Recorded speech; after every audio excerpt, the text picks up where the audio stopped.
Though his own life was full of tears, Don Knotts made America laugh. Growing up with a violent, drunken father who brandished knives to his throat, he was always tormented by this event. Though he won 5 Emmys, he battled crippling panic attacks that nearly rendered him unable to function. In his latter years he experienced yet another terrible turn. Macular degeneration caused him blindness, then lung cancer killed him. This is the tale of a guy who seldom found happiness himself, but who delighted many others. Born in Morgantown, West Virginia in 1924, Don Knotts was 14 years younger than his next oldest sibling. His parents had not intended for another kid. His mother was 40, his father fighting to provide for the family, and they had only recently lost their farm. There was no money, no comfort, and no space for a new baby. While his elder brother shared a room with strangers who paid rent to maintain the family afloat, Don slept on a cot in the kitchen. There was no privacy, no personal space, only noise, tension, and the frigid memory that they were barely surviving. He was weak and tiny. His clothing was ill-fitting and second-hand. Children at school mocked him. Things at home were far worse. William, his father, was almost blind, an alcoholic and mentally disturbed. Unpredictable and angry, he reclined on the sofa most days. Don had to walk past him to reach the entrance. At times his father would knife threaten him. Every day, every hour, Don was horrified. Once he remarked, "I felt like a loser. Most of the time I was miserable." His father passed away of pneumonia when he was 13. Though sad, for Don it was like a weight off his chest. The dread, however, persisted. Raised during better times, his 3 elder brothers grew resentful. They drank a lot, brawled frequently, and occasionally directed that rage at Don. They regarded him as weak and worthless. One sibling, Shadow, was unique. He made fun. He ribbed. He added a little bit of brightness to Don's gloomy universe. Don lost the only stretchy member who had ever made him laugh when Shadow died following an asthma attack. Don looked inward, since there was no one to rely on. He invented fictional pals. He invented tales in his mind. That was his way of coping. He then discovered ventriloquism. He created a dummy called Danny, and began playing at community gatherings, schools and churches. At just 15 years old, it was not only for enjoyment, it was a way out. It was the first time anybody applauded for him.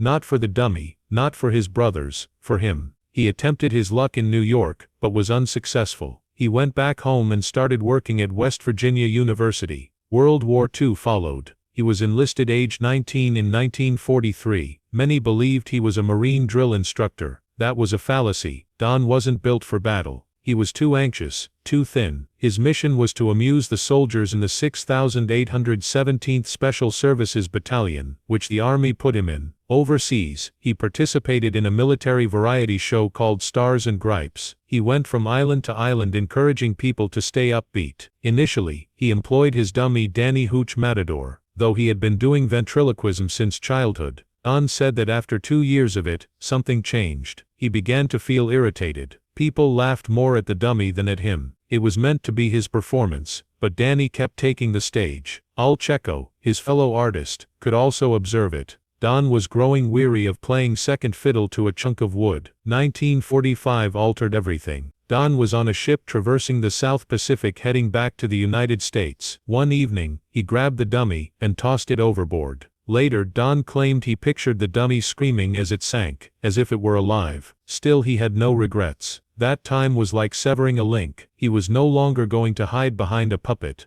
As himself, he would cause others to laugh. He went back to West Virginia University January 1946 back home. His schooling was funded by the GI Bill. He studied theater, performed in college productions, and began honing the anxious, twitchy persona that would define him. This time, it was entirely him. No fool, only Don Knotts. People began to see. Studying, he ran across a lady called Catherine Metz. Very different from him. She was peaceful and reflective. She was also promised to someone else. Don, however, persisted. He pursued her, and in some way it was successful. They were married by 1948. Don completed his theater degree that same year, leaving West Virginia in 1948, with a theatrical degree and a $100 loan. Don Knotts, at only 24 years old, his dream was straightforward: to be an actor. Hoping his history in entertaining troops during the war would open some doors, he rode a bus to New York City. New York, however, was unconcerned.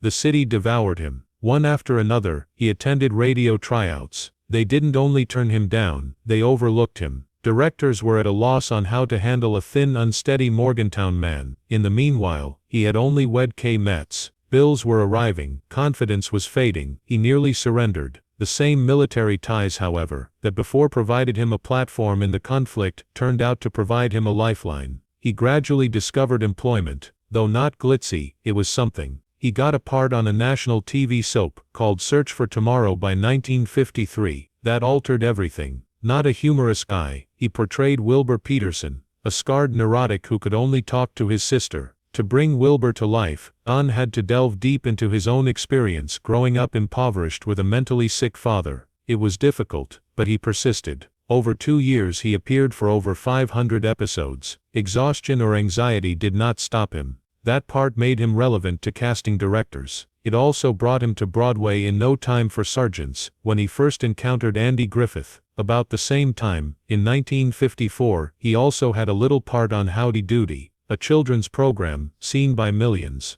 That's when something clicked. He portrayed a neurotic character called Tim Tremble. That anxious over-the-top intensity made grown-ups see and children giggle. What began as a ridiculous children's part evolved into a trial run for what would eventually make him well known. He didn't simply play anxious, he lived it, but he found it amusing. Things weren't simple behind the camera. Don had major health concerns. Even when doctors indicated he wasn't, he thought he was always ill. He'd get up thinking he had terminal illness. His body responded to his thoughts. Stomach problems, shaking, panic attacks. It all originated from profound childhood dread. And now that anxiety was back, combining with the pressure of show business, doctors prescribed largely barbiturates and early tranquilizers to quiet it. The decade was the 1950s. That was usual. Soon though, he required them merely to survive a scene. At the same time, he was working on Howdy Doody and Search for Tomorrow. Though he was falling apart inside, audiences chuckled. There were days he forgot lines. There were days he didn't appear to be himself. Directors saw it, but they got around it.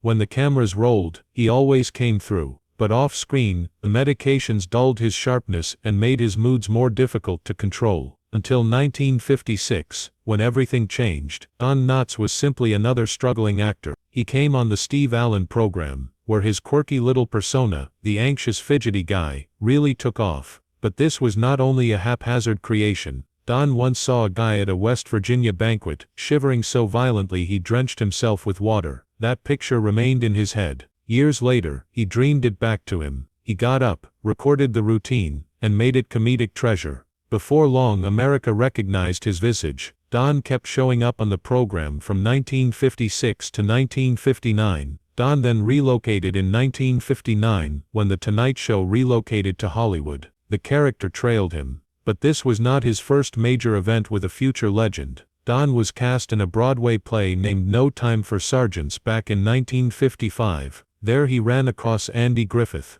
Though he was really a supporting character, Don and they connected. Though they didn't share much stage time together, their chemistry seemed genuine. Don had just completed his military duty. Then, during the war, he had worked as a ventriloquist and comic in a performance named Stars and Gripes. He earned his degree, and began working to break into show industry after the war. Don got to appear in the movie adaptation of No Time for Sergeants in 1958. Once more, he played his theatrical part with Andy Griffith. It was his first film, and it mattered. The film grossed more than $7.6 million at the box office. Big money for the period. He and Andy spoke plenty on site. They exchanged concepts, not only performance. Don was discovering how to be humorous by not being clear. That concept, being the anxious wreck who believes he is in charge, clung to him. It would be his signature. Then, unexpectedly, the phone call that altered everything arrived. The date was February 15, 1960. Don was at home watching TV when he saw Andy Griffith playing a small-town sheriff on the Danny Thomas Show. That was the pilot for what would eventually be the Andy Griffith program. Don immediately called Andy on the phone. Almost 3 years had passed since their last conversation. Don said, "Nevertheless, don't you think Sheriff Andy Taylor should have a deputy? Just a cold call and a wild notion. No audition, no representation." Andy though liked it. He arranged a meeting with Sheldon Leonard, producer. Simultaneously, Don's job with Steve Allen was ending. Perfect timing. Don had the position in weeks. Barney Fife then arrived. Many believe Barney was only Don repeating his anxious performance, but it was more complicated than that. Don transformed him. Of course Barney felt anxious, but he wasn't only afraid. He was also noisy, conceited and overconfident. He behaved as though he knew everything. Actually, he knew very little. That difference is what caused Barney to function. Initially, the authors believed Don would be the straight guy and Andy the humorous one. But in the second episode, Andy noticed something. He said to the group, "Don should be the comedy, and I'll be the straight guy." That instant altered the whole performance. Don gave Barney all he had. His speech, his gait, that one bullet he carried in his pocket, even his fights with Thelma Lou, and irritation of Andy. Everything was done deliberately. Don transformed a possible ridiculous sidekick into one of the most iconic TV characters ever. The critics couldn't get enough of him, nor could the public. Don Knotts received 3 back-to-back Emmy Awards from 1961 to 1963, not for lead actor, but rather for supporting. But to be honest, he was the show's heart. Every time things went wrong, his trembling hands, his frantic voice, and his large eyes, every aspect of it was unique. He transformed a throwaway side character into one of the most famous television parts ever. The one-bullet rule still sticks in people's minds. Barney was not allowed to load his own weapon. Andy ordered him to keep just 1 round in his shirt pocket. Barney even then, however, accidentally shot the ceiling. Every time it occurred, he would appear devastated, give up the weapon, and leave as if he had been chastised. That sort of humor didn't require language. It was ageless, pure, physical, and Don got it right every time.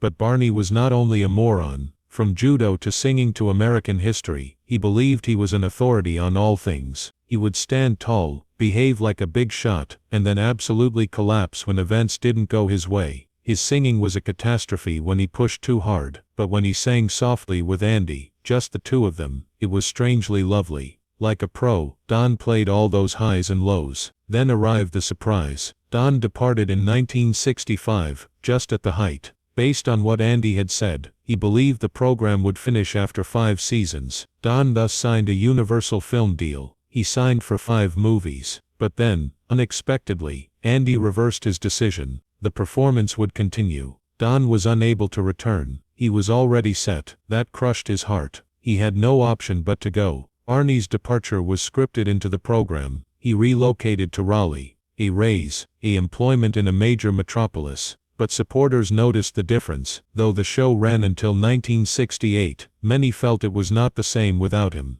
Don then returned as a guest for a few episodes in 1966 and 1967. But once more, his presence brightened the screen. He strolled back into Mayberry, as though he had never gone. And you know what? For their brief performances, he received 2 more Emmys. That made him 5 in all. One single part, 5 Emmys. No other comic supporting actor has ever accomplished that. Years later, in 1986, Don donned the badge one final time, returned to Mayberry, reunited the ensemble. Older and slower, yet still brimming with that same enchantment. Barney Fife's return to screen was as if no time had passed. Don Knotts left being a TV sidekick in 1964 to become the star of a quirky little film, The Incredible Mr. Limpet, half live-action, half cartoon. He portrayed a calm fish-obsessed guy who became a talking fish, and finally assisted the Navy track down Nazi submarines. Sounds absurd, but it sort of worked. The movie didn't explode out at the box office, bringing in what would today be about $35.7 million,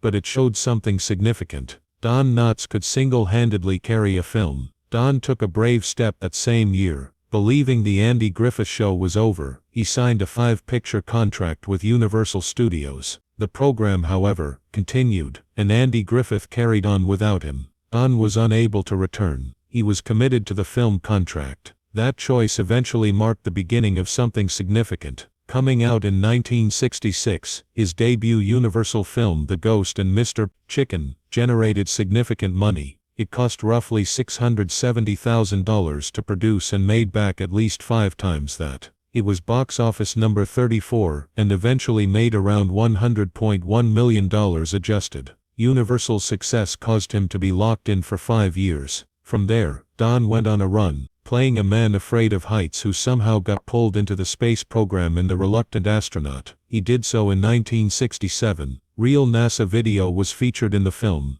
which was released only 2 days before the Apollo 1 disaster, which eclipsed its debut. A recreation of an ancient Bob Hope comedy, The Shakiest Gun in the West arrived next in 1968. Once more, it was acceptable. Not great successes but consistent earnings. He was particularly well-liked throughout the South and Midwest. New York critics hardly recognized him. Small-town crowds turned up every time. Don then attempted something different in 1969. The Love God positioned him as a Hugh Hefner-like character, operating a risque magazine. That was an odd decision. Audiences rejected it. Adjusted, the movie flopped, bringing in only $15.4 million. Don had attempted to improve his image, but it backfired. He confessed to the Chicago Tribune in 1970 that he was perplexed by people's desires. He was concerned that audiences were growing tired of his repeated performance of the same anxious character. The last movie in his Universal contract was How to Frame a Fig in 1971. It didn't do well either, making only $21.6 million adjusted and ranking 86th for the year. The studio chose not to extend the agreement after 5 years. Hollywood was evolving quickly. Edgy movies like The Graduate, Easy Rider and Midnight Cowboy were breaking the norms, and Don's clean comedy approach didn't fit anymore. At 47, his film career was winding down, and he was uncertain about what lay next, but it wasn't over. The popular sitcom Three's Company needed a new landlord in 1979. The previous ones were departing for a spin-off. The producers summoned Don. Initially, the ensemble was anxious. John Ritter even claimed they were afraid of Knotts given his already great notoriety. Once the cameras started rolling though, everyone noticed Don had something unique, especially among women. His new persona Ralph Furley was boisterous, flamboyant, and constantly self-absorbed. But that is what made it amusing. He believed he was smooth, but he never really nailed it. It wasn't only the jokes, either. His appearance pleased many. Mr. Furley's clothing consisted of loud, vivid suits with large colors and daring ascots. It was total 1970s insanity. But those clothes fit the enthusiasm Don brought to the part. Just by entering a room, he created amusing looks, cartoon-like body movements, and laughter. The writers began providing Don additional gags. When Suzanne Summers departed the program in 1981, he remained on the program till it finished in 1984 since his character grew much more significant. Don didn't vanish after that. Playing a school principal for the remainder of the season, he appeared on another sitcom in 1987. Just like in the past, a year later he joined Matlock, once more under Andy Griffith's direction. He also worked on various voiceovers, including an animated version of himself in the latest Scooby-Doo films. In 1970, he even had his own brief variety program. If you watched television back then, you may have seen him guest starring on other well-known programs such as The Bill Cosby Show, or Here's Lucy. A very different narrative was underneath the humor. Don's early years were bleak. Known to drink frequently, his father Jesse suffered major mental health issues. At times, he would take a knife and shout he would kill young Don by pressing it on his neck. It was not only once. His mother eventually brought Don back to it as an adult and inquired, "Do you remember when your father held a knife to your throat and you were in diapers?" Jesse was finally transported twice to a psychiatric hospital. He passed away when Don was only 13. Only then did Don begin to feel free. That's when he started to open up, attempt to be humorous, and create the character that would eventually make him renowned. The scars remained, nevertheless. Don's daughter Karen claimed he had several moods. For years he fought sadness. He couldn't get himself and might get stuck in his own ideas. He sometimes didn't feel good enough even when he succeeded. He once told a journalist, "I felt like a loser. Most of the time I was unhappy. We were broke and I despised my stature." Though he had succeeded, those emotions never quite disappeared. His brother-in-law claimed Don always seemed to be lacking. Though fans adored him, the celebrity, the accolades, the laughter, none of it could fully silence the suffering he carried from his youth. Always present, the melancholy and self-doubt were only concealed under the grin. In 1979, Don Knotts was flying high. As the eccentric landlord Ralph Furley, he had just started the popular series, Three's Company, and was making millions laugh. But behind the scenes, things changed when he received awful news. He was losing sight. Don was diagnosed with macular degeneration at only 57 years old. He was unable to read scripts correctly. He found it difficult to identify people, driving even becoming risky. For a man whose wide-eyed reactions had made him renowned, this was not only a health concern, it was a living hell. Initially, he remained silent, but inwardly, he was crumbling. He grew gloomy, reclusive, and cranky. Lee, his wife, claimed he grew fixated on doing all in his power before permanently going blind. He was no longer the same guy. His daughter Karen even saw how weak he had becoming. She claimed his mood swings would be so rapid that others around him would be left guessing what to anticipate. Overcome with dread and gloomy ideas, he lay in bed for days. He would worry before sequences, and occasionally shut himself in his dressing room while on set. His eyesight issues increased his anxiety. He had always battled with that since childhood. Then unexpectedly, a spark of optimism appeared. Doctors in 1982 provided him with a new sort of eye surgery. It was experimental and dangerous. Don took the risk, and it paid off. Though not totally, his eyesight got better such that he could resume work. He was glad. He was living. He joked once more for a time. He grinned more. He additionally said to the New York Times that a blind guy would give up all to see the manner he still could. The harm, however, had already been done. His marriage could not withstand the turmoil of those years. His second wife, Laura Lee, had been patient, but she saw her husband evolve into someone unrecognizable between 1979 and 1980. He was constantly worried. He always spoke about his health. She pleaded with him to visit a therapist. He refused. The strain continued increasing. Friends claimed the pair fought increasingly. At last, Laura Lee departed. That part of Don's life ended peacefully as she divorced. Following the breakup, she vanished from the public eye, and never openly discussed the suffering she had through. Don was struck again just as everything started to calm down. He had lung cancer this time in the early 2000s. It was terrible irony. Years before he had stopped smoking, the harm had already been done. Not even his children. He kept quiet at first. He feared losing employment should news spread. The malignancy, however, was already present in both lungs. Being Don, he nevertheless managed to find humor in it. Don made a joke when his doctor verified the diagnosis. That was him. He wished to make people happy even when he was dying. Don Knotts was still working at 81 years old, when most actors had already left the spotlight. His first Disney project in decades, 2005's Chicken Little, had Mayor Turkey Lurkey voiced by him. What made this even more remarkable was the fact that by then he was almost blind, though he had macular degeneration in both. He carried on. Nevertheless, one last live-action appearance on That 70s Show. He played a variant of the silly character he made famous on Three's Company. He also voiced Wormy in the Hermie and Friends cartoon series. At the same time, recorded one more part as a dog called Sniffer in Air Buddies, which came out following his death. Don Knotts never ceased acting even as his health deteriorated. Starting way back in 1941, his career had lasted 65 years, yet he still managed to make people smile. The presence of his oldest buddy made Don's latter years even more poignant. Andrew Griffith, working on a Broadway production named No Time for Sergeants. The two first connected in 1955. They were only two Southern lads attempting to enter show business. That one work became a lifetime relationship. Years later, when they created The Andy Griffith Show, Andy really altered the whole arrangement just to have Don be the humorous one. That is how near they were. When Don fell ill, Andy didn't keep away. He flew to the hospital to visit him one last time. He was family, not only a co-star. Don's former brother-in-law said Andy was last, except from close relatives, to visit Don before he died. Growing up on set watching them, Ron Howard put it best. They had a profound and lasting respect for one another and stayed friends until the end. It didn't even after Don departed the program in 1965 to work on films, a choice that might have destroyed any relationship. Their bond was that strong. On the night of February 20, 2006, Don Knotts died at 81 years old. A severe case of pneumonia aggravated matters and lung cancer had drained him. Though his body could no longer fight, doctors at Cedars-Sinai in